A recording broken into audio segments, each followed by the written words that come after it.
Баршаңызға қайырлы күн, менің сүйікті оқырмандарым. Менің каналыма қош келдіңіздер.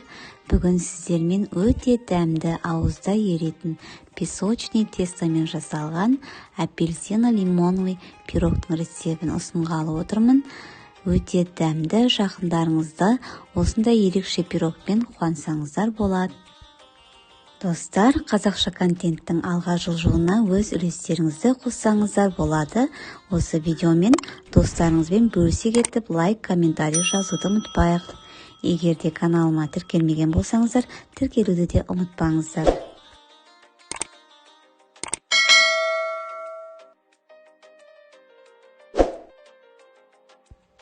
Ендіше рецептпен бөлісе кетейін.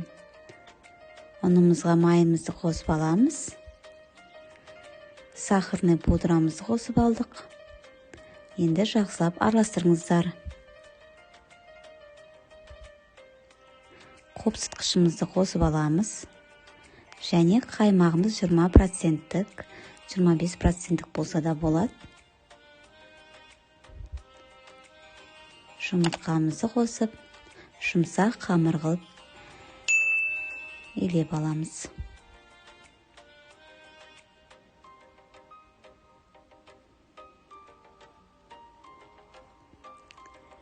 Міне біздің қамырымыз өте жұмсақ. Осы екі бөлікке бөліп аламыз. Үлкендеу бөлігін тестоның астына жаямыз.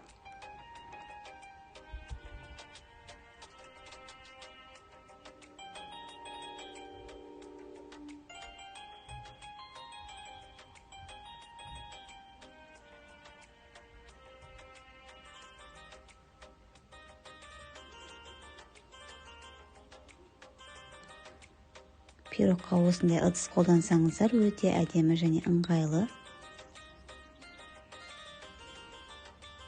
Шет-шетін жақсылап басыңыздар.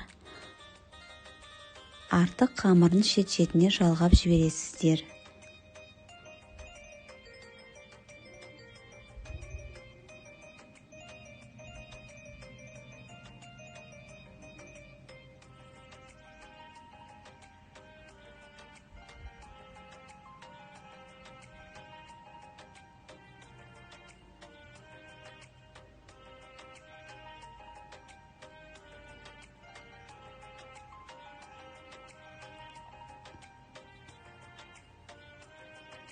Енді кішірек қамырымызды жайып алдық. Осылай өз фантазияларыңызға қарай сәндесеңіздер болады.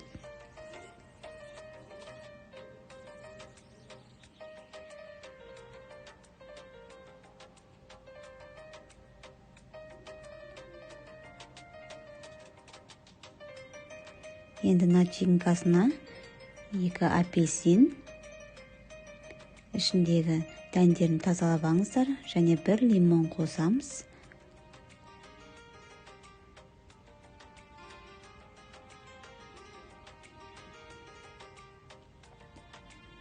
Сыртын тазалап алуды ұмытпаңыздар.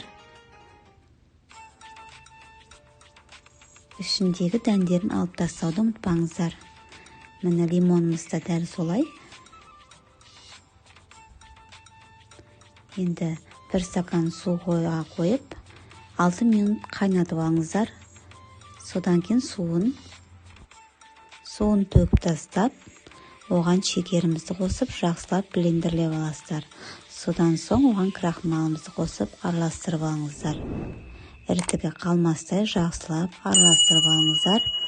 Баяу отқа қойып, араластырып тұрып қоюлатасыздар. Ол бірте-бірте қоюланады. Содан соң өшіресіздер, және бұны міндетті түрде суытуды ұмытпаңыздар.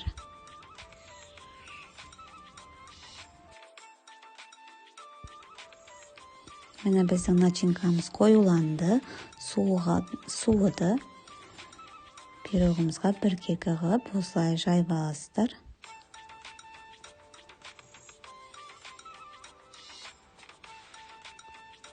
Бұл пирогтың дәмі өте ерекше, жасап көріңіздер.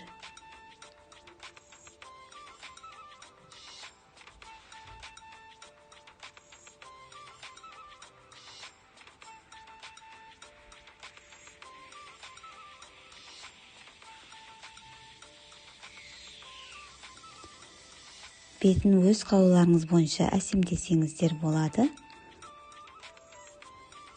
Достар, егер де менің каналыма тіркелмеген болсаңыздар, тіркелуді ұмытпаңыздар. Және де менің арнамда басқа да көптеген рецепттер бар.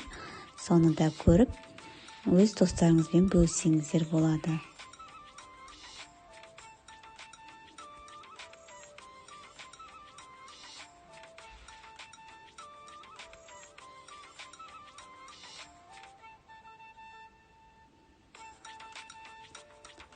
Шет-шетін жақсылап бекітіңіздер, өйткені пирогымыз піскен кезде көтеріліп кетуі мүмкін.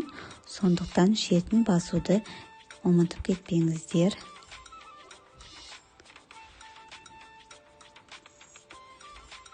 Жұмыртқамыздың сарысын бетіне жағуды ұмытпайық. 170 градуста 25-30 минутта пісіресіздер. Міне біздің пирогымыз пісті. Әсемдігі үшін сахарный пудраны бетіне ыстық кезінде себіңіздер. Сонда ол жабысып қалады, шашырамайтын болады. Міне біздің пирогымыз пісті. Астарыңыз дәмді болсын.